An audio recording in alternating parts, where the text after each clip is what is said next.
Salve Algumegia, nosso dirigente espiritual. Salve Caboclo, Cabra Coral, Pai da Sacramente. Salve todas as forças que pisam nesse chão para a nossa aula de hoje. Sempre na proteção e na força dos nossos Exus, das nossas simbologias. Salve a força do orixá, a força da natureza que pisam nesse chão. Salve.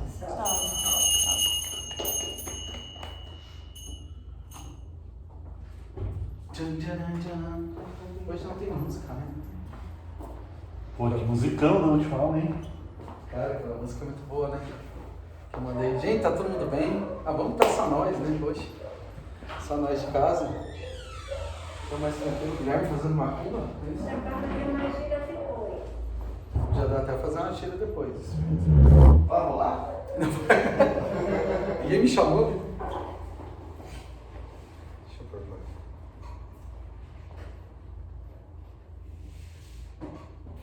Então, boa noite a todos. Sejam todos muito bem-vindos.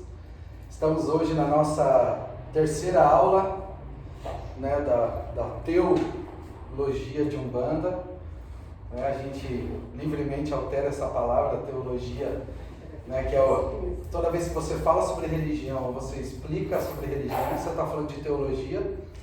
Então, para não se apropriar como um estudioso, como uma forma da gente, com o objetivo de dizer alguma verdade, a gente chama de teologia, que nada mais é que as aulas têm o objetivo de expressar e dividir o que a gente sente, vive aqui dentro do nosso chão, né?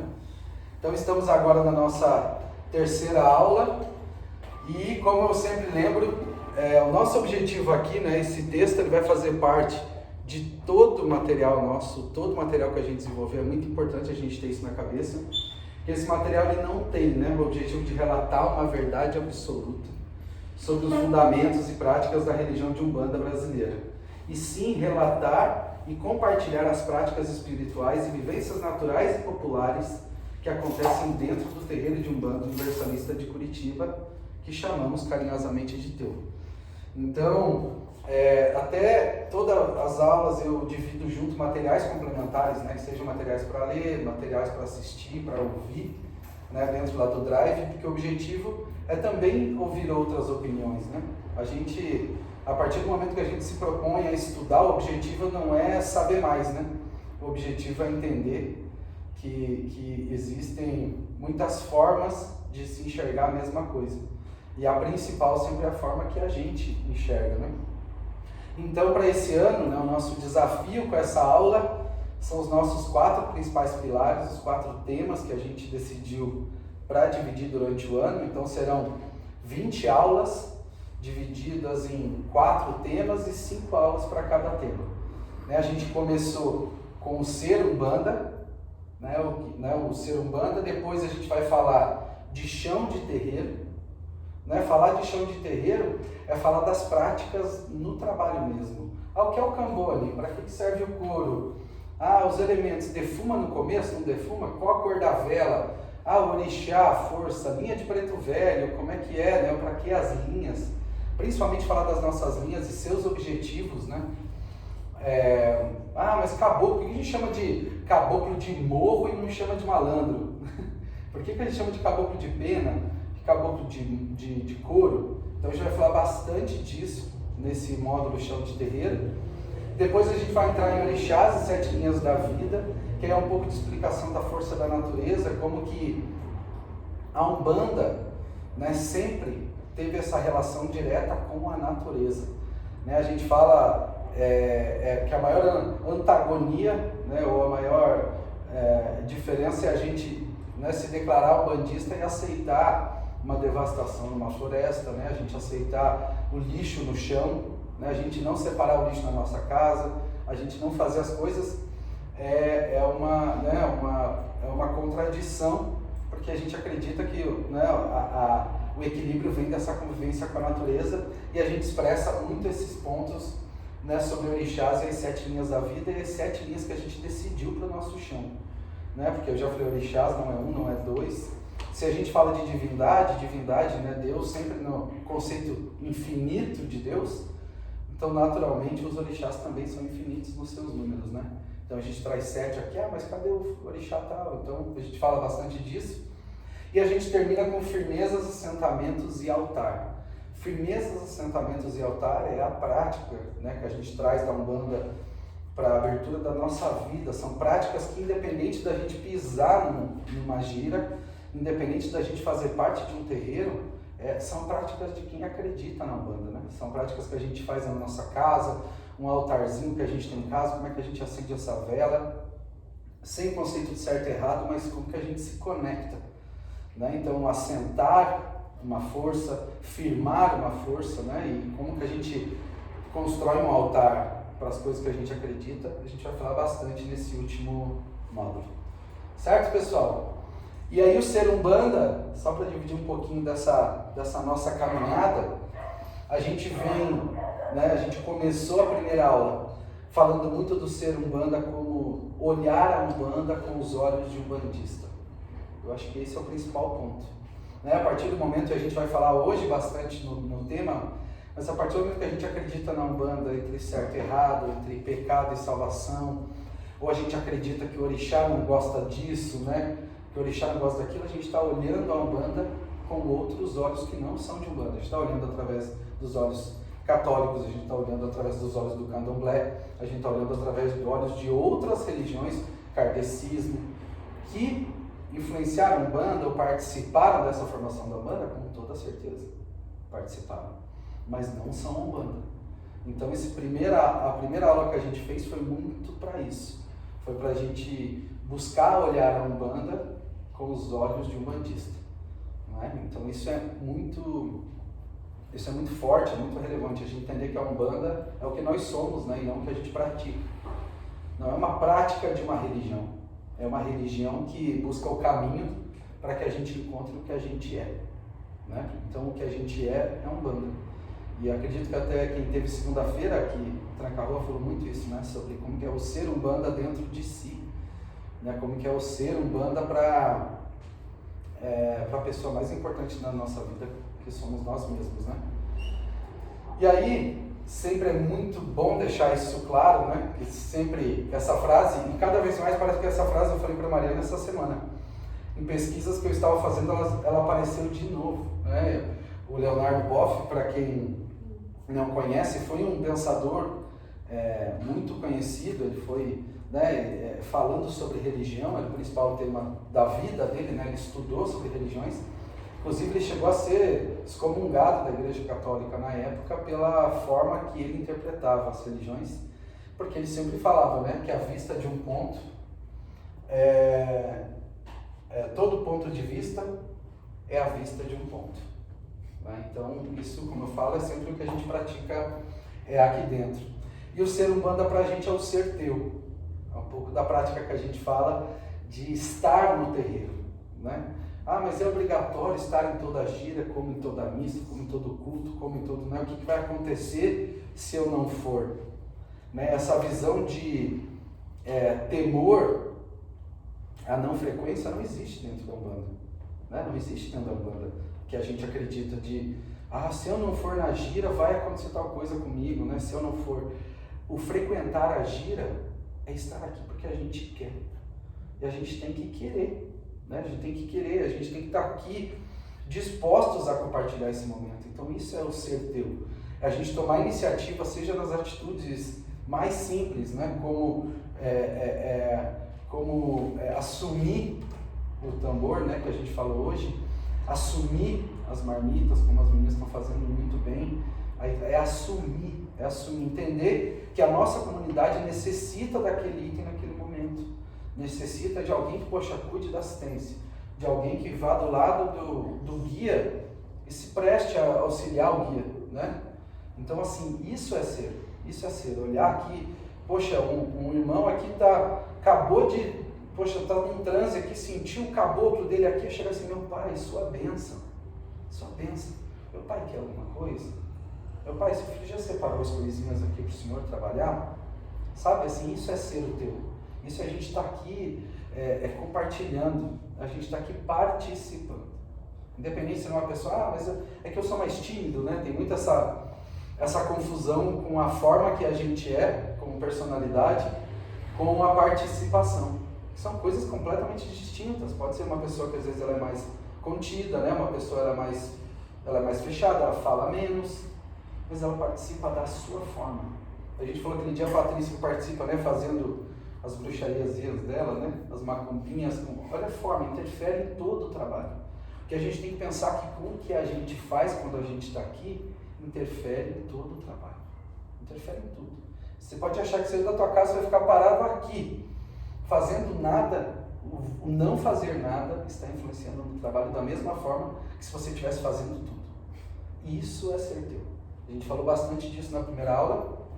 E aí na segunda aula a gente começamos com as diásporas, né? Porque muita gente fala, mas a Umbanda veio da África, né? A Umbanda a Umbanda é cristã, a Umbanda é esotérica, a Umbanda, né?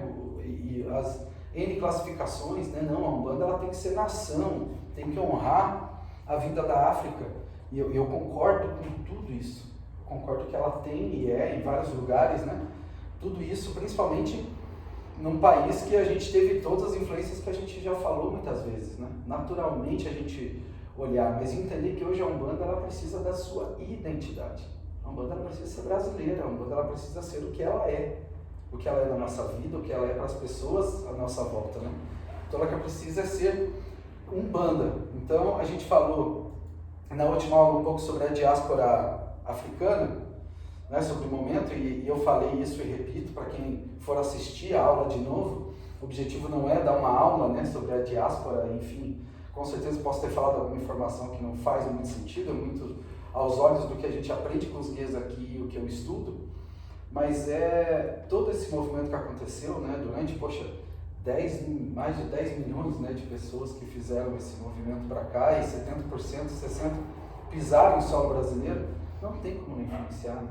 Não tem como ter influenciado o país deles lá pela ausência dessas pessoas, influenciado o nosso país pela presença delas aqui, né?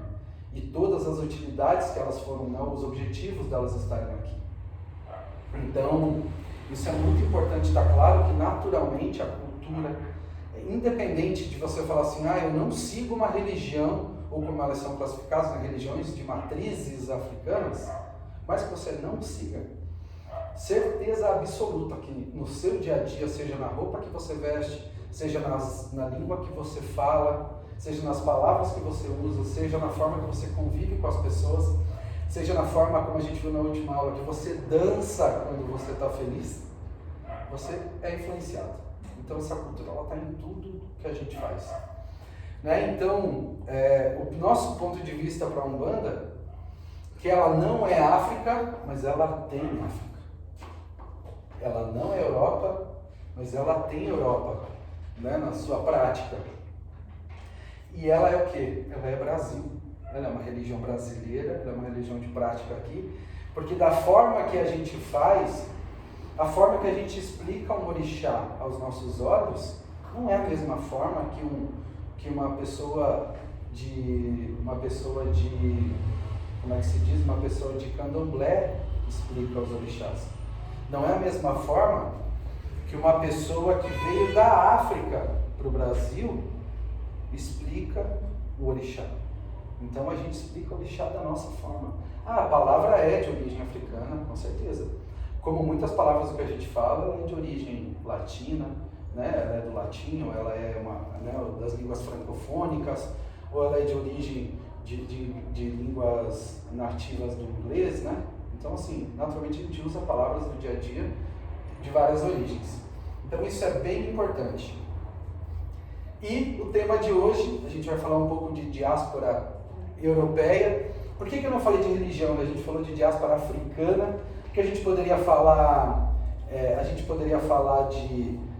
de candomblé, a gente poderia falar de voodoo, a gente poderia falar de povo banto, poderia ser específico numa explicação, mas a gente trouxe a visão da África. E com a Europa, a gente vai fazer da mesma forma. Da mesma forma. Não vou falar do catolicismo específico, religião ortodoxa, ou as religiões orientais, né? Não importa para a gente nesse momento, né? E para quem eu sempre coloco à disposição, quem quiser aprofundar em cada um dos temas, eu estou sempre à disposição, e eu tenho certeza absoluta que eu não sei de tudo. Então as dúvidas que surgirem, que eu precisar ir atrás de cada vez mais informações, vai ajudar a gente a enriquecer o nosso material cada vez mais, né? Então, e até eu usei a mesma palavra, principalmente para a gente entender. Quando se fala de diáspora africana foi um movimento forçado, né? Foi um movimento obrigatório. A diáspora africana não aconteceu porque o africano queria, né? Ele foi subjugado, ele foi submetido, colocado num navio, como a gente falou na aula passada, né? As tombeiras todas, e colocado num novo continente, numa nova cultura, numa nova terra, sem a vontade dele, né? De uma forma, né? O conceito escravista, ele fez esse movimento para cá. E isso é classificado como diáspora africana.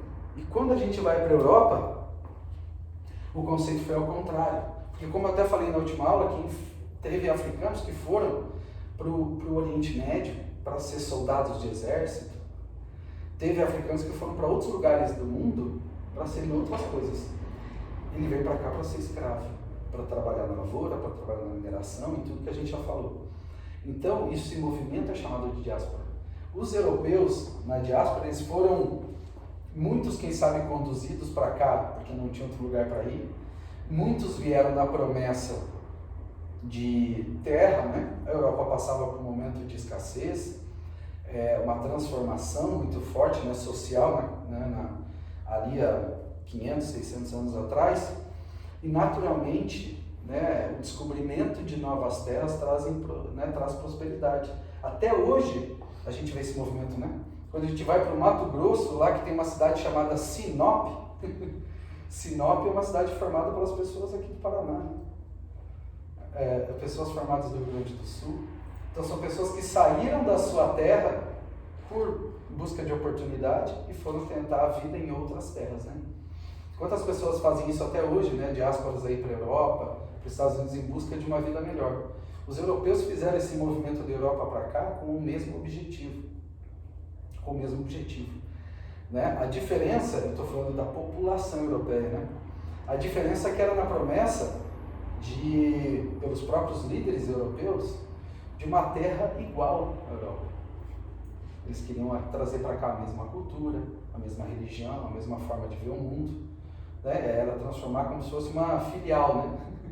Uma filial europeia nos trópicos, né? Com um clima melhor, com uma produtividade da terra melhor. Esse era o objetivo. Então, quando a gente fala desse movimento, eu coloquei aqui o mapa de Portugal, né? Só para a gente ter como referência como nosso colonizador matriz aí desse país, né? A gente teve várias e com certeza muito mais povos do que esses, mas eu acho que esses 5 eles trazem uma força muito grande no que a gente é, né? Quando a gente fala dos portugueses como os colonizadores, nesse movimento que eles fizeram vindo para cá, eles se consideravam os donos, né?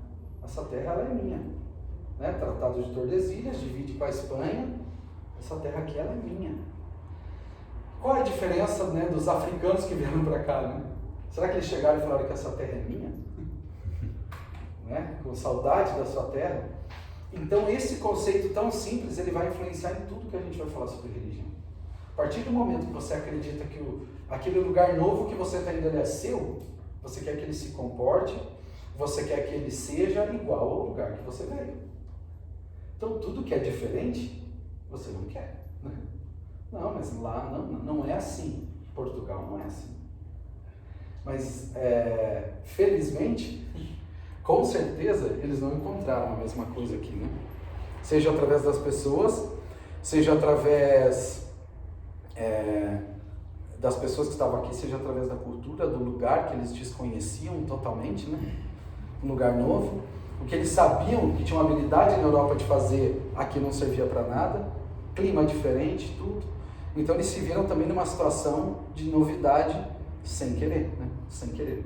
Então a gente fala de povos italianos que vieram, né? Quando a gente está aqui no sul do Brasil. Então é a mesma coisa que a gente falou na última aula sobre, poxa, a propriedade da Umbanda sobre a África. Não, a gente não tem que aceitar, né, o apagamento cultural que acontece dessa população, né? O embranquecimento da Umbanda, né? A Umbanda como sendo de origem preta, né, da população de minorias, que a gente falou muito bem, a gente não pode aceitar. Mas eu assumir esse papel, eu aceito isso, eu respeito muito forte, mas eu assumir esse papel é uma contradição. Quando vocês olham para mim aqui, ó, clarinho, olho claro, esse físico, né? Quando eu vou na minha própria ancestralidade, né? Os pais dos meus pais vieram da Europa. Eles vieram nesse sonho, né? Eles vieram para cá tentar a vida.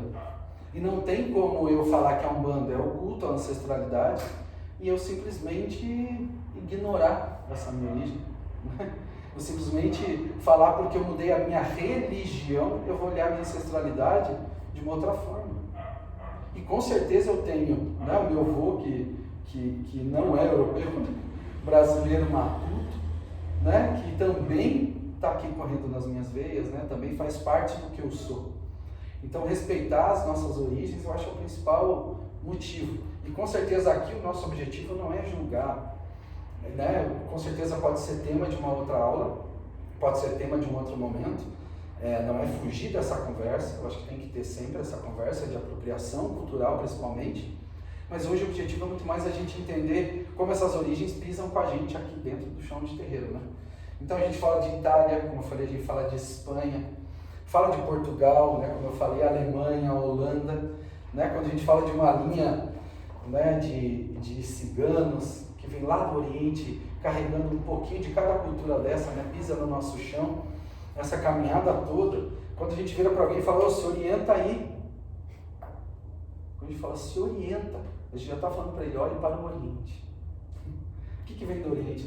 Né? Para onde que nasce o Sol? O Sol vem do Oriente, aquela iluminação, né? Quando você fala vai atrás de luz, as pessoas confundem muito a luz como o bom e a treva como o ruim. Vem desse conceito europeu que a gente vai falar hoje. Mas quando é a luz, é você achar essa ideia, você achar essa solução. Quando você está numa encruzilhada da vida, né? Tomando uma decisão, quando você está num momento de não saber o que fazer, que a pessoa fala, se orienta. Busca essa luz que está dentro de você. Busca essa orientação. Né? Busca esse caminho que você está buscando tanto, sai dessa encruzilhada, né? Escolhe um caminho e vai. Então, tudo isso faz parte, né, dessa geografia cultural, vamos assim dizer, da Europa que pisou aqui. Lógico que basicamente são os portugueses, e o que isso, né, trouxe para a gente de alguma forma? Né? Trouxe para a gente culturas que a gente pratica todos os dias na nossa vida. A gente está falando, eu vou começar falando sobre o colonialismo, né? O colonialismo que eu falei como os donos dessa terra, né? A gente como um país colonizado português, que está no que a gente fala, né? A língua que a gente assumiu como nossa, tem as diferenças, com certeza tem, mas é a língua que a gente assumiu como nossa. Quando a gente fala de hereditariedade, sabe aquela história de, mas você é filho de quem? Né? Você é da onde? Você é de que cidade? Né? Esse costume, aquela história do sangue azul, né? Lembra? Não, minha família é de sangue nobre. Né? Então, naturalmente, trouxe para a gente, né, dentro dessa hereditariedade, trouxe para a gente, né, essa monarquia de pensamento, não só a monarquia de regime político, né? Mas a monarquia de superioridade. Isso é comportamental. O ponto de vista hoje não é ver se isso é certo ou errado, mas é comportamental. A gente, às vezes, por ter o dinheiro, às vezes por ter um carro melhor, às vezes por ter uma posição na empresa que você trabalha melhor, a gente acredita ali dentro uma superioridade entre as pessoas, sendo que as pessoas elas têm características diferentes. E quando a gente fala de África, isso não existe. Porque a África, mesmo quem fosse o líder, seja ele lá o Kimbanda, o Umbanda, o líder religioso, o líder político, ele estava ali com o objetivo de servir a comunidade, porque ele entendia que a única forma daquilo dar certo era através das pessoas. A gente traz isso para a gente. Né? E, naturalmente, a gente também traz isso de quando o assume uma posição, a gente ter uma superioridade natural, vem um pouco disso. E aí, naturalmente, vem o que? O comércio, né? A comercialização, o juntar os bens, né? A gente ter patrimônios, o capitalismo, O capitalismo na forma, né, de você buscar esse crescimento financeiro, esse crescimento de posição, essa gana, vem muito, né, desse pensamento europeu, mas principalmente da Europa veio religião. Religião. Isso é muito importante. Então, vocês perceberam que África, a gente não falou de religião nenhuma. Quando a gente falou de África, a gente falou dos povos que vieram de tal lugar, a gente falou da origem de tais povos que cultuavam determinadas coisas. A gente estava usando palavras do nosso português para tentar explicar o que a gente não conhece. Uma forma só da gente entender. Religião é coisa da Europa. Você entender religião de você se classificar, eu sou de uma determinada religião, isso é pensamento europeu. Ah, você é de que religião? E isso surgiu depois, né? O cristianismo foi um dos pilares para isso acontecer. Por quê? Porque naturalmente a religião virou uma ferramenta política, uma ferramenta, né, classificatória de pessoas. Né? Então, quando 300 e poucos anos depois da vinda de Cristo, lá Constantino criou, vamos assim dizer, né, junto lá ao catolicismo, foi atrás da construção da Bíblia, ele naturalmente tinha um olhar político para aquilo, né, para classificar as pessoas, o batismo para salvar. Então esse olhar de religião vem da Europa. Tanto que se a gente pegar hoje, né, uma pesquisa mundial, e a informação de Google pode ser que ela esteja errada, mais de 70% da população do mundo todo respondem 3 coisas quando perguntam a sua religião. Em primeiro, que é cristão, em segundo, que é hinduísta, e terceiro, que não tem religião nenhuma. Né? Então, assim, pode ser que esse terceiro, isso eu estou falando de 70%. Os 30% é dividido em todas as religiões que você já ouviu falar, inclusive a nossa. Está lá naqueles 30%, ou no 0,003%. Além da regionalidade, lógico, né? Umbanda, quem sabe só no Brasil a pessoa vai responder que é Umbanda. E pode ser que em outros lugares ainda continue falando que ela, não, eu sou espiritualista, ou eu sou espírita, né? Espírita umbandista, né? Quantas formas de responder essa pergunta? Mas isso é muito questionado, essa forma de entender qual é a religião que predomina no mundo, porque a pergunta, em alguns lugares do mundo, ela não faz sentido. Porque as pessoas não sabem o que é religião. As pessoas não sabem. Elas praticam a espiritualidade de uma forma que ela aprendeu com seus pais. De uma forma que ela aprendeu na comunidade dela. Então ela não existe aquela assim, eu sou o Flávio católico e agora eu sou o Flávio umbandista. Não existe esse conceito. E isso pra gente é muito importante. Porque a Umbanda hoje ela é muito mais a gente não se entender como religião, mas se entender como prática. A gente se entender como, eu sou Umbanda. Eu sou Umbanda. É dessa forma que eu me conecto com a minha ancestralidade. É dessa forma que eu me conecto com os orixás, com a espiritualidade. É dessa forma que eu peço pelas coisas da minha vida. É dessa forma que eu agradeço as coisas da minha vida. É dessa forma que eu gosto de viver em comunidade.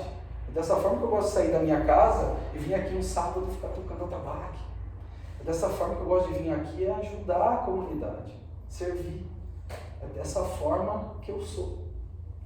Então, isso é muito importante. O conceito de religião, ele mora aqui. Por isso que é muito difícil você explicar o que é Umbanda.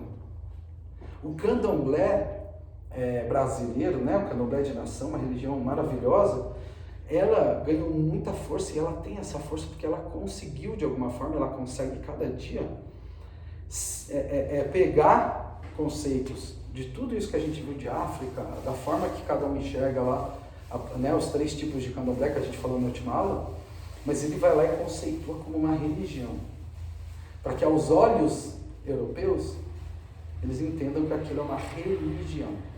Por isso que para a Umbanda é aquela pergunta difícil, né? Quando a gente está no nosso trabalho, no nosso almoço de família, aquela coisa, né? No meio você fala assim, que religião é a tua? Eu sou Umbanda.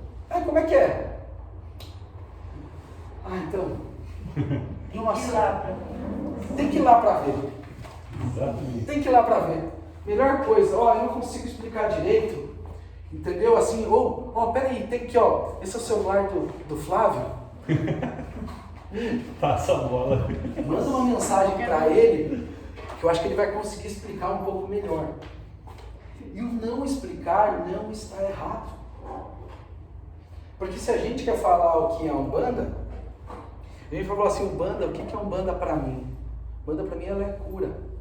Ela é cura do que eu sou, ela é a ação da minha vida, ela é o que eu sou. Tudo que você vê quando você me conhece, a forma que eu sou, os meus erros, os meus acertos, a minha personalidade, a forma que eu me comporto, tudo isso é Umbanda. É Umbanda para mim. É o que eu sou. Umbanda. Então, quando perguntarem para você, se vocês quiserem, né, responder da forma que eu respondo, eu falo, Umbanda é o que eu sou. Eu não existo sem Umbanda, a Umbanda não existe sem mim, dentro de mim. Dentro dessa Umbanda. A Umbanda que eu acredito, a Umbanda que eu pratico. Então isso é muito claro, para a gente entender que esse conceito de religião a gente vai falar bastante aqui, porque veio dessa Europa.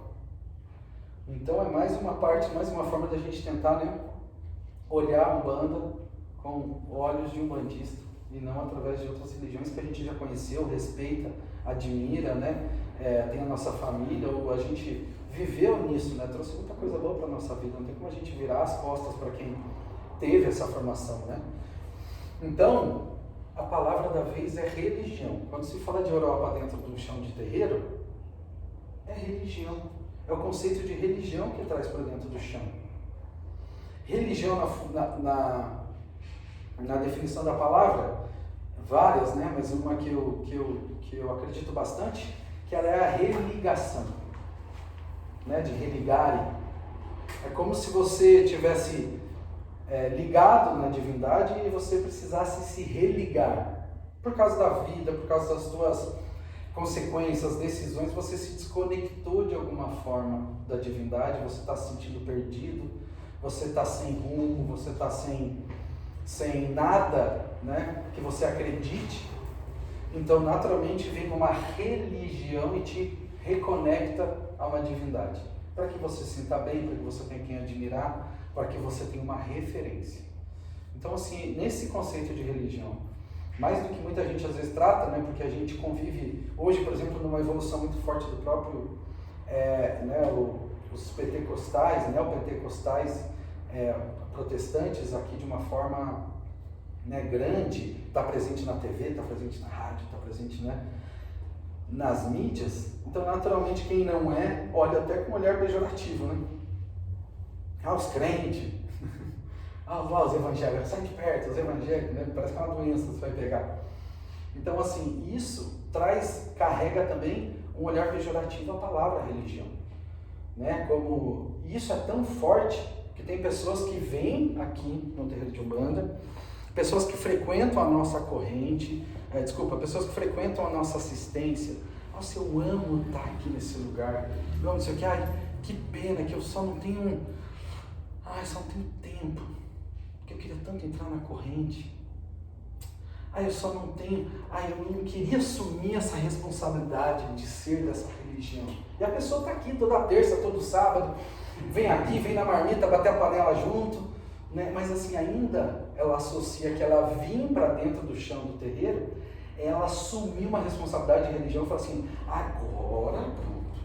Depois não sai mais. Agora não posso sair mais. Apertei a mão do capeta. Apertei. Agora ficou. Ninguém pensava assim. É isso, viu? Então, naturalmente, esse conceito ele vem desse olhar que a gente tem sobre religião. Porque pra gente a religião ainda está ligada à conversão, né? Você decidiu ser a religião tal, aí vem lá o dirigente, o pai, o guia, o padre, o mentor daquele, né? O sacerdote daquela crença, e ele vai lá e te converte. A partir dali não tem mais volta. Então, assim, se eu falo que Umbanda é o que a gente né, não tem como eu falar que eu sou mais ou menos Umbanda do que essa pessoa que vem toda terça, todo sábado aqui, está aqui com a gente, ajudando a marmita, falar isso, compra rifa, sempre está lá né, dando opinião, e vai, sobe, desce, participa de tudo que é jeito. Aí, como que eu vou ser mais Umbanda do que essa pessoa? Pelo fato que, você é um dirigente aqui. Não. Eu estou aqui vivendo a Umbanda que eu acredito. E ele está vivendo a Umbanda que ele acredita. Mas o que não pode impedir essa pessoa de vir para cá, de participar desse chão, de estar aqui com a gente, não pode ser esse olhar. Ele tem que entender que o fato de estar aqui, ele já é um bando, dentro do que a gente acredita, né? E também tem o outro lado, que é aquele assim, ó, nossa, eu vou naquele terreiro faz 10 anos, mas é que eu não incorporo. Então, acho que eu não sou nenhum banda. Eu estou aprendendo. Ainda estou bem no comecinho, faz 12 anos, né, que a pessoa vem no terreiro, mas é que eu me incorporo. Aí está aquela outra coisa. Aí vem a incorporação como a conversão para a Umbanda. E acontece ao contrário. Aquela pessoa que pisa a primeira vez no terreiro do passe e já começa aqui. E perna treme. E corpo vai e mexe e fala, tá, ó, vai receber o Espírito, meu Deus. Aí a pessoa, ela vai embora pensando, eu vou ter que entrar para a Umbanda. Agora ferrou. Agora minha vida não tem, imagine se eu não entrar nesse terreiro. Imagine se eu não começar a vir agora toda semana para ficar meu corpo tremendo. Eu vou começar a tremer isso em casa, eu vou começar a viver isso, eu vou passar, né, naturalmente, e acontece. Daí a pessoa com esse pensamento, ela está em casa, ela começa a tremer do mesmo jeito. Aí ela está andando na rua, ela vê uma sombra e fala, ixi. Ela sonha, ela vive, porque ela ainda está olhando. Ela ainda está olhando para a Umbanda, com os olhos de como se fosse uma conversão, uma religião. E isso vem muito disso. Então, quando a gente fala, né, de catolicismos romanos, eu dividi aqui, eu peguei, lógico, 4 aqui, que eu acredito que a gente tenha bastante no nosso chão, e divide basicamente, né, entre Antigo Testamento e Novo Testamento. Meu objetivo não é mergulhar aqui na Bíblia, com toda certeza, né, é um livro, tanto que a própria Bíblia, né, na definição da palavra, é um conjunto de livros. Então, né, agora eu não vou lembrar os números, não sei se são 70 e alguma coisa no Antigo Testamento, 20 e poucos no Novo. São vários livros que formam, e cada igreja tira um, bota um, né, entende aquela literatura da sua forma, entende que aquele, o Mateus não faz parte do nosso conceito, vai lá e tira, né, da forma que ele enxerga. Mas a gente acaba, né, firmando um pouco esse marco europeu. Quando se fala de religião, a gente acaba afirmando um pouco na nossa vivência com o catolicismo, né? A religião predominante e forte na Europa naquela época, né? Desde a expansão romana, várias coisas, né? A crença que vieram lá de Cristo, ou seja, o Cristo lá do ano zero, vamos assim dizer, já que estamos em 2022, a gente conta o ano a partir de Cristo, né? Mas 300 e tantos anos depois, a criação da religião, e aí a gente está falando de 1000 e poucos anos depois, né? Vem para o Brasil, ainda é muito forte, né? Ainda é muito forte. Cristo, acho que é uma imagem, né? Uma referência que a gente nunca viu um outdoor na rua, né? A gente nunca viu uma propaganda, né? E ele, acho que é o nome, a pessoa mais conhecida nesse planeta. Ele transpõe vários públicos, né? Transpõe vários lugares. Quem já teve a oportunidade de viajar para lugares muito longe, outros extremos do mundo, sabe que é muito engraçado você olhar um lugar que não tem a mesma origem que a nossa, né? Desde a comunicação, a forma de ver religião, igreja, pode chamar de igreja, mas não é igual. Então sabe que, poxa, Cristo ter esse poder vem muito desse catolicismo, e o catolicismo, né, aqui como todas as igrejas cristãs, né, a gente baseada no cristianismo mesmo, e suas vertentes, quando a gente fala de Antigo Testamento e Novo, é muita conversão, é muita história, não é só esses 2022 anos. Quando a gente fala de Antigo Testamento, né, quando a gente fala de Antigo Testamento, ele vai antes disso, né? São livros escritos antes da vinda de Jesus, né? Os judeus levavam isso lá no Torá, muito forte, né? O Antigo Testamento é o Torá, né? Para a religião judaica. Então isso aqui é muita história. Então a gente falar sobre certo e errado, sobre bom ou ruim aqui, não faz muito sentido. Imagine, se a gente acredita em religião como olhar, né, das coisas, imagine quantos olhares não se passaram nessa história. Né? Então, assim, o que para mim ficar muito claro quando eu falo sobre essas religiões, é que aqui, quando a gente fala do judaísmo, a gente vê instintivamente, porque quem sabe o mundo nessa época não se comunicava, estou falando lá de Extremo Oriente, Japão, né, toda essa turma, a gente pegar o continente africano e pegar a Europa, quando a gente fala nessa época aqui, do Antigo Testamento, muitas coisas aconteciam iguais ou muito parecidas em todos os continentes do mundo, e a gente vai falar na próxima aula sobre povos originários aqui do Brasil antes da colonização, e aconteciam coisas muito parecidas, sem que eles soubessem. Né? Uma coisa que fala muito sobre sacrifício animal, né? O sacrifício animal, o sacrifício humano, aquele fantasma que existe sobre isso, lá no Antigo Testamento era uma realidade. Era uma realidade. E quando você vai para a África, isso acontecia. Né? Então, assim, muitas coisas que no passar do tempo elas foram mudadas, vamos assim dizer, né? Foram explicadas de alguma outra forma, porque naturalmente para eles aqui no Antigo Testamento acontecia. Né? Quando Abraão, né? As religiões aqui de origem da história de Abraão, muito forte, quando entrega lá o filho, né? Ou entregaria o filho para Deus, né? Como a divindade, como uma prova de amor e fidelidade, vem construindo isso, essa forma de se comunicar com a divindade, de provar o tempo todo, ela vem aqui em todas essas esferas, em todas as esferas. A diferença é que para o Novo Testamento, Deus foi lá e sacrificou o seu próprio filho, né? Então Jesus, como filho de Deus, bota ele aqui na terra, bota o ser na cruz, prega, e ele ressuscita ali no terceiro dia. Isso a criança já, história católica, né? Que ele ressuscitou, que, né, não são todos que vêm dessa forma, mas ele no terceiro dia vai lá e ressuscita, e a partir daquele momento ele salvou todos esses pecados. Tudo isso que a gente fazia, toda essa forma que a gente enxergava a terra, Jesus foi lá e pum, salvou. A terra estava precisando de salvação. Ele, de uma forma única, como o golpe devasteiro, o voto de Minerva, né, ele foi lá e decidiu, acabou os pecados na terra, e eis que começa uma nova era, eis que começa um novo momento para isso.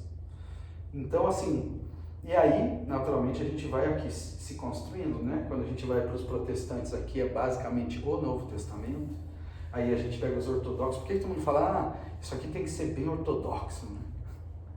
Bem certo, a gente tem isso no vocabulário, né? Quando a gente fala fazer tudo certinho, é a igreja que olhou para esse Novo Testamento e falou, peraí, se é para seguir, então nós vamos seguir assim, dessa forma. E por que trago, né, esse ponto de vista para a gente entender que as religiões europeias, elas são tão antigas quanto as religiões que a gente falou africana, mas a diferença é que na África não se via como uma religião. Não vieram africanos aqui com um livro embaixo do braço para contar para a gente os 3.000, 5.000, 10.000 anos de história do que eles são. Eles chegaram aqui com a roupa do corpo.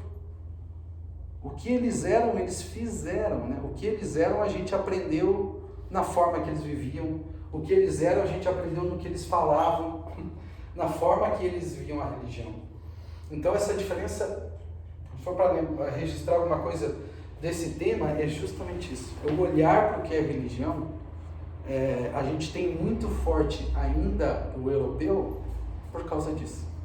O europeu já tinha a consciência de uma formação religiosa. Eles inventaram isso para justamente o olhar deles. Porque pensa, lá na África, ou até aqui no Brasil, o objetivo, né, vamos chamar de religião, ou vamos chamar de o contato com a divindade, vamos assim dizer, vamos chamar de religião, o objetivo deles não era sair de porta em porta e falando assim, oi, deixa eu te falar a forma que eu me conecto com a divindade. E o europeu, ele pode, por vir de livre e espontânea vontade, ele pode chegar e praticar a religião dele aqui da forma que ele praticava lá. Ao contrário do africano, que chegou e teve que adaptar, esconder, porque ele era proibido de praticar aqui. Perfeito.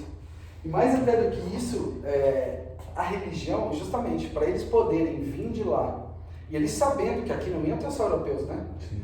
Como que a gente vai falar dessa religião? A religião está no livro, ela está no formato, ela foi envelopada, vamos assim dizer, para ser expandida. Ela foi envelopada para ser expandida, eu acho que essa é a melhor forma.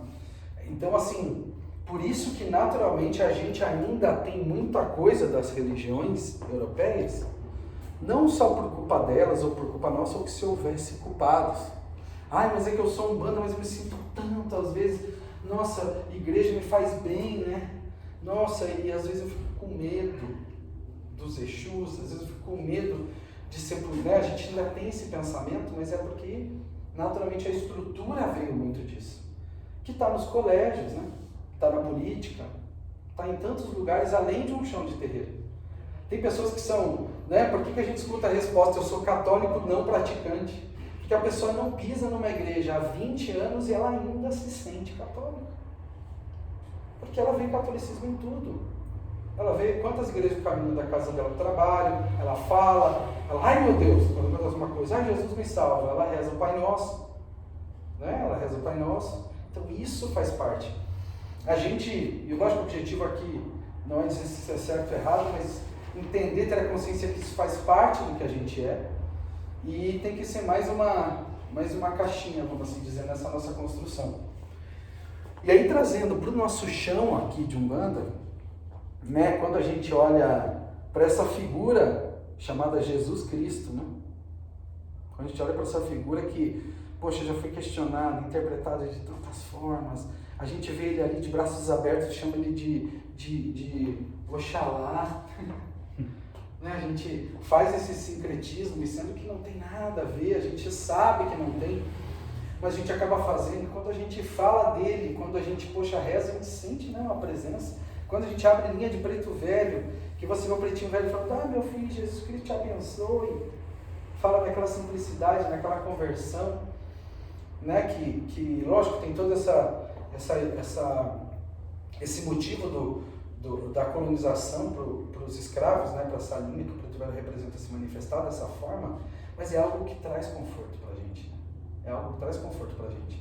E quando a gente olha para essa cruz, que a gente vê lá, né, nas representações, vê aquele INRI escrito lá em cima da cruz, quando Jesus estava lá pregado, sangrando e morrendo, né, lá dizia que Jesus Cristo, Rei dos Judeus, né, significa o INRI, né, Jesus, Nazaré, né, Rei dos Judeus, lá, né, na língua.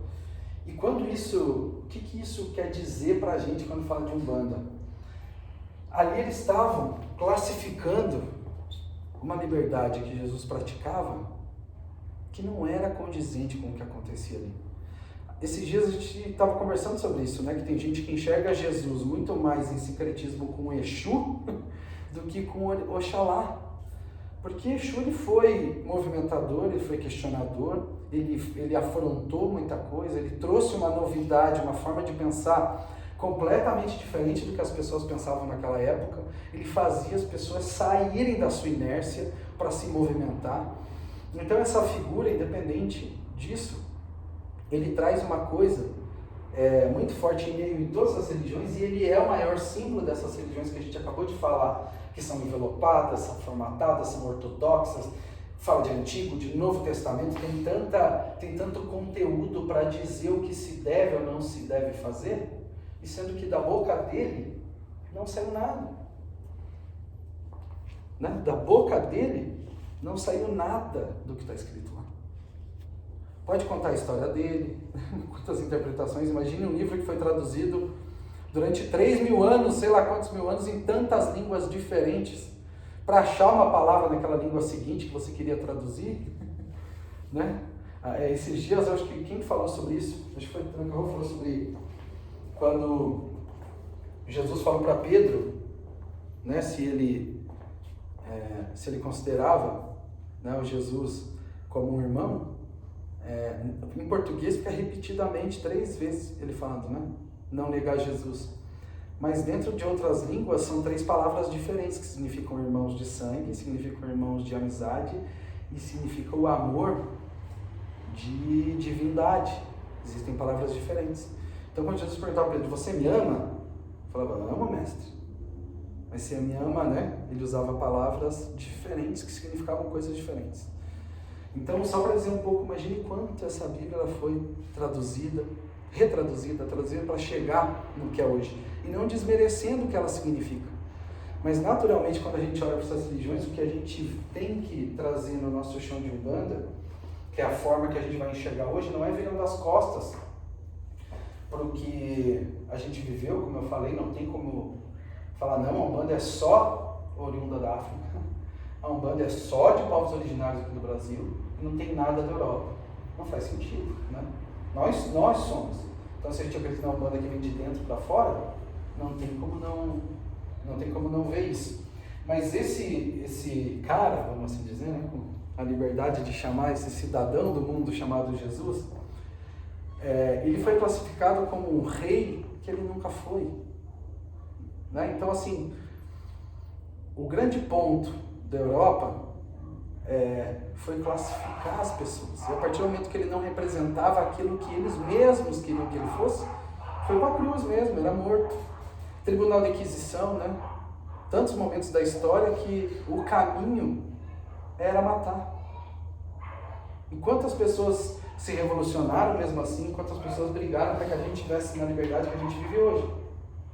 Hoje, de ter várias religiões convivendo numa mesma cidade, de ter várias formas de pensar diferente, e tudo isso veio do pensamento desse cara. Esse cara pensar diferente, de reconstruir diferente. Então, quando a gente olha para essas religiões que dividem 2 principais pilares, né, do que eles acreditam, que quem vive no pecado não é certo, e o pecado, quando a gente pega a definição da palavra, não é fazer coisa errada. Pecado é não fazer o que pregam as Escrituras. O pecado é não cumprir o que se é mandado. Então, acho que o maior pecador do mundo foi Jesus, pelo que eu estou vendo aqui, né? Se a gente entender a definição da palavra. Então, assim, o viver no pecado foi construído. Então, são religiões que escreveram dessa forma para entender, para você se conscientizar que a forma que você vive não é a certa. Viver com liberdade. É isso. Porque a partir do momento que eu peguei o meu livrinho embaixo do braço, do que eu acredito, seja política, seja cultura, seja qualquer coisa, e fui colonizar um outro país, eu tenho que chegar para ele e falar assim, tá vendo essa forma que você faz política aqui? Tá vendo essa forma que você faz religião? Tá vendo essa forma aqui que vocês se organizam como sociedade? Tá vendo essa forma que vocês têm liberdade de relacionamento, seja profissional, seja amoroso, seja a forma... Tá vendo isso aqui que vocês fazem? Não é certo. Vocês estão vivendo no pecado. Isso naturalmente foi construído de tempos em tempos. Por que hoje uma mulher ela não pode casar, né? Ou ela deve casar? Ou ela não pode não querer ter filhos? Ou ela deve ter filhos, né? Quantas classificações, né? Um homem ele tem que ser o provedor da casa. O dinheiro tem que vir do bolso do homem, né? O dinheiro tem que vir lá, né? Marcar a presença, porque, imagine, ser sustentado por uma mulher, né? Então, todos esse formato social, e naturalmente, né, religião é sociedade, que foi construído, está basicamente nesses 2 pilares. Que todo mundo vivia aqui no pecado, e a salvação, que era a plenitude, ela só acontecia quando? Acontecia aqui? Não. Acontecia só quando você morria. Então você passava os seus 15, 20, 30 anos, 80, 100, seguindo um passo a passo de comportamento para não ter pecado, para que quando você passasse dessa para melhor, né? Ter lugar no céu. você poder ressuscitar como Jesus Cristo no céu, você ter a salvação. Olha só. Então esses foram os principais pilares, né? E naturalmente,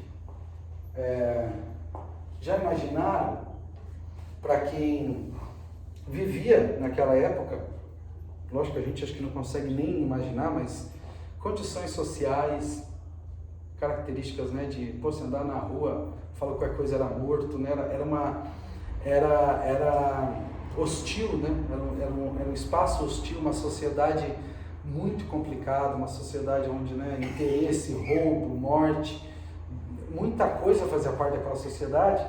Então você vivia ali para imaginar que você teria um momento para acreditar que lá na frente vai ser melhor.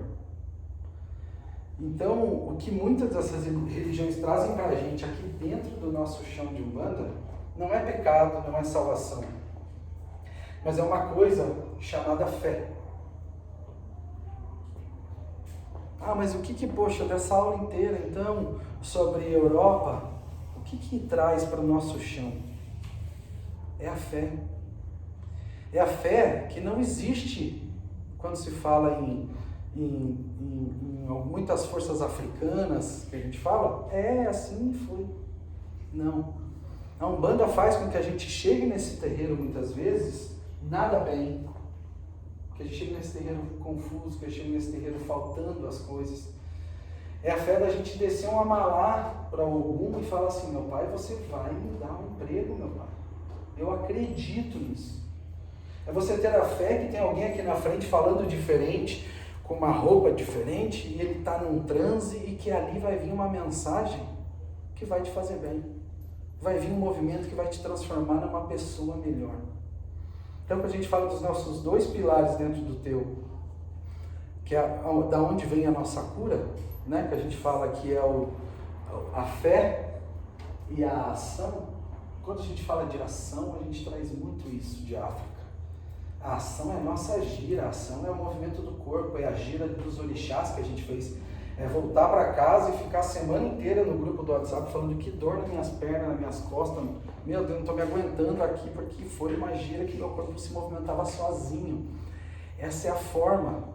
Daí dele, já é hora de oferecer o servicinho. Né? A pessoa falou, você já chama no PVT, fala uma massagenzinha. E aí, então assim, isso é a forma África da gente fazer a nossa Umbanda, né? Como é que a gente, nesse chão, a gente movimenta o nosso corpo, a gente se movimenta para que isso aconteça, né? A gente faz isso de uma forma tão clara, tão simples, tão acelerada, que a gente toca o tambor, a gente toca o tambor, a gente mexe o nosso corpo, é isso. Mas o que faz ainda a gente acreditar que é dali que vai vir a cura, o que faz a gente acreditar que é dali que vai vir o melhor, é a gente acreditar que dali que vai vir o que a gente deseja, a nossa independência é através dessa fé. Essa fé que mora dentro da gente desde essas religiões, desde essa forma de ver religião, essa fé que faz com que, não, amanhã vai estar melhor. Essa fé que faz com que, essa semana está difícil, mas a próxima eu tenho certeza que vai ser melhor, sabe? Essa fé que movimenta a gente a fazer as coisas. Essa fé que faz a gente acreditar em coisa que não existe. Essa fé que faz a gente crer no inacreditável. Essa fé que faz a gente olhar para trás, a gente um ano atrás, e olhar para a gente hoje e falar assim, ó, impossível imaginar que eu estaria aqui. Impossível imaginar que eu estaria fazendo isso. Impossível imaginar que eu estaria perto dessas pessoas. Imaginar que as prioridades da minha vida hoje são essas. Né? Quando a gente olha um ano atrás, isso é fé. Isso é uma fé no que a gente é. Então, naturalmente, vem né? Essas religiões, era fé num livro, ou era fé no Jesus Cristo, como a gente falou, né? Era fé. E, naturalmente, essas religiões são baseadas na história de alguém. Por isso que é difícil a gente virar um pouco essa página de saber que é uma religião Umbanda, trata-se sobre nós. Trata-se em ter fé no que a gente é, com as características que a gente tem. Né? Então isso eu acho que o principal pilar do que a gente deve guardar hoje, que a gente deve trazer hoje, que tudo que a gente faz, quando a gente estica a nossa cabeça para receber uma massinha de grubatão no chão desse terreiro, né? A gente leva uma pedrinha na mão para casa, né? Leva uma pedrinha na mão. O que essa pedrinha vai fazer? Ela vai fazer, e ele fala ainda assim pra gente, ó, dá o comando para a pedra que você quiser. Essa pedra vai fazer por você o que você quiser. Olha a fé disso. Então ela é uma fé que cura, né? Como a gente falou na última aula, que tem a dança que cura, a dança cultural como um movimento do nosso corpo, um movimento cultural que tira a gente de um estado de inércia, né? Um estado que a gente está só sobrevivendo. E essa dança movimenta o nosso corpo para que aquela situação ela deixe pelo menos de acontecer.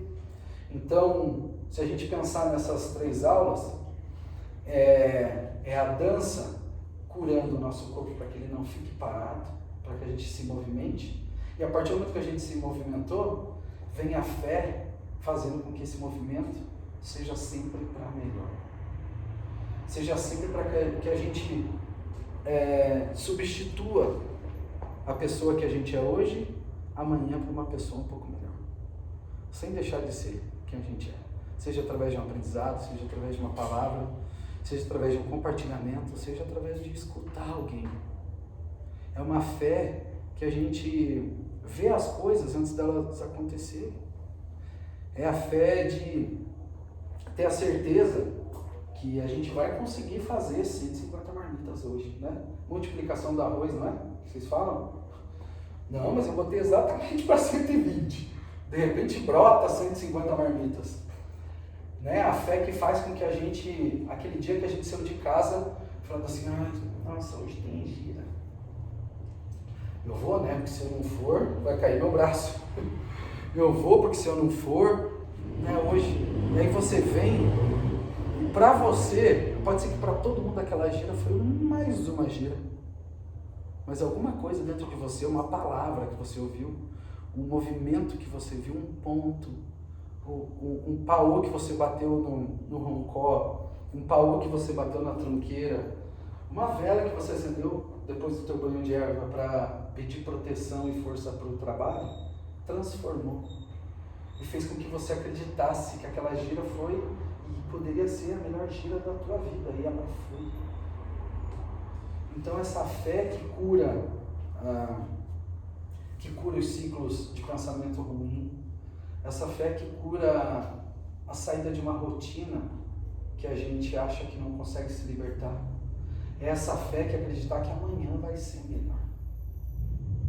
Então, quando a gente fala de diáspora europeia, para resumir a nossa aula de hoje, a gente pode entrar em muitas religiões, mas a gente fala de um pensamento que a gente, lógico que a gente pode falar de embranquecimento, da apropriação cultural que muitas religiões fizeram do que é Umbanda, dizendo que não é Umbanda, né? Ou a Umbanda mesmo se apropria como uma verdade, muitas vezes bloqueia, né, oportunidades de tantos aprendizados, dizendo que é certo, que é errado, mas elas trouxeram para a gente essa fé. Elas trouxeram a fé que a gente começou acreditando que essa salvação vinha depois da nossa morte. Você imaginou? Ninguém nunca, né? Aí você começou a ir no kardecismo, onde as pessoas vinham desse céu e falavam, aqui é bom. Não é bem parecido com o que está escrito lá na Bíblia, mas é tipo um céu. Nós estamos aqui numa galera vivendo bem tranquilo, bem bacana, então ó, fica tranquilo aí, vive na linha, não peca, não briga com ninguém, não xinga a tua família, seja um bom filho, seja um bom pai, seja uma boa mãe, que a gente está te esperando aqui, é teu avô que está falando, né? A gente começou a ter essa relação com o céu através do kardecismo, né? Então mesmo assim a gente tinha fé que aquela pessoa estava vibrando um nosso ente querido, e com certeza poderia estar, óbvio. Não estou aqui para questionar se aquilo era certo ou era errado, mas aquela pessoa vibrando aquele ente querido trazer para a gente um conforto de quem a gente tinha perdido, traziam conforto, principalmente de que aquela pessoa estava bem. E aí o que a gente queria pra gente? A gente tinha fé que a gente ia encontrar. Então aquela salvação que quem sabe essas religiões só falavam pra gente que ia acontecer depois da nossa morte, algumas religiões, o próprio kardecismo, começou a trazer cada vez mais para perto. E hoje a Umbanda, ela traz a fé com que a gente pode mudar a nossa vida agora. A gente pode encontrar a gente pode trazer a nossa salvação para agora. O que eu vou fazer hoje? Eu não aceito a condição que está acontecendo na minha vida hoje. O que eu vou fazer? Vou descer um Padre Peixu. Eu vou chamar um caboclo para falar com ele. Eu vou chamar o meu caboclo para ele fazer um banho de erva para mim. Eu vou chamar meu pretinho velho, que eu confio no meu pretinho velho, essa dor aqui vai passar. Esse meu momento que eu estou aqui não está legal. Eu preciso fazer alguma coisa, me conectar. Vou descer uma terra, vou fazer, não vou aceitar. Porque eu tenho fé que o que eu vou fazer vai transformar a minha vida. Vida, Então morte, é isso. vida. Vida, morte, vida. É morrer no que a gente quer que morra hoje para que possa renascer. Tudo que a gente acredita ou tudo que a gente é. Porque naturalmente a gente muda todos os dias, se a gente vive com as mesmas coisas, e não é estar no mesmo trabalho por 20 anos, não é estar com a mesma pessoa durante 50 anos, não é isso, né? Então eu tenho que trocar de marido toda semana, né? Eu tenho que trocar de emprego todo mês, eu tenho que trocar de família, essa minha mãe não está funcionando, deixa eu achar uma outra, né? Não é isso. É como as pessoas e a gente se transforma nessa caminhada toda vez. E a gente ter fé disso. Então é essa fé que cura. É essa fé que cura a gente. Certo, pessoal? Então, será que eu cumpri? Vamos ver. Pelo tempo. 8h40. Alô, 1h05. Tô ficando bom. Aí, esse momento é muito bom, porque é bom que a gente está aqui hoje só com filhos da casa. Então eu quero que vocês fiquem à vontade também de fazer qualquer pergunta, qualquer contribuição sobre o tema. É um tema que, mexe bastante, porque quando a gente fala de fé, fala muito sobre o que a gente é. Né? A fé fala muito sobre o que a gente quer ser. Fala sobre as nossas frustrações, de não conseguir levar o pão para dentro de casa quando está faltando dinheiro. Fala sobre a frustração da gente não conseguir ser para as pessoas que a gente tem à nossa volta, o que a gente quer ser, ou o que as pessoas esperam que a gente seja, né? Então a fé, ela está muito nesse ambiente de expectativa e realidade, sabe? E não é. E a fé, ela tem que estar conectada somente com a gente. A fé, ela tem que estar conectada com o que a gente quer ser para as outras pessoas. A fé tem que estar conectada com o que a gente espera da nossa vida, seja ela financeira, sentimental, profissional, religiosa, né? A gente estar com fé com que o que a gente consegue fazer e entregar é o suficiente para o que a gente nos propõe. E se a gente achar que não é, que a gente se movimente mais. Né? Se a gente achar assim, não existe excesso e não existe falta na fé. A fé ela não tem, a fé ela não é, né? Muita gente tenta fazer isso, a fé não tem como a gente medir, né? Nossa. A Fernanda tem mais fé do que o humano. Por exemplo, como é que a gente vai medir fé? Né? Qual que é a unidade de medida? É 4 centímetros de fé, 8 litros de fé, 4 quilômetros, né? Como que a medida é? Então assim, não tem medida. Naturalmente a gente quer medir. A gente olha e fala, nossa mãe, olha, a Terezinha tá toda gira, ela tem muito mais fé do que eu. Nossa, nem aparece no terreiro, não tem, nem aparece no terreiro, aquilo lá não tem fé. Aqui, eu acho que é assim, acho que a fé sente, né? Não tem como. A fé, por isso que eu falo, se a gente fala que a Umbanda, ela vem de dentro para fora, né? Na primeira aula a gente falou, Umbanda vem de dentro para fora. Construída no alicerce desses 2 pilares, que é a fé e a ação. E a gente fala que, que vem da gente, então a ação é a ação que a gente faz e a fé é a ação, é a fé que a gente tem. né? Então não tem medida para isso, não tem comparação. É um movimento muito pessoal. E é muita intenção, né? O Fir fala muito isso, de diferença de fé e de crer.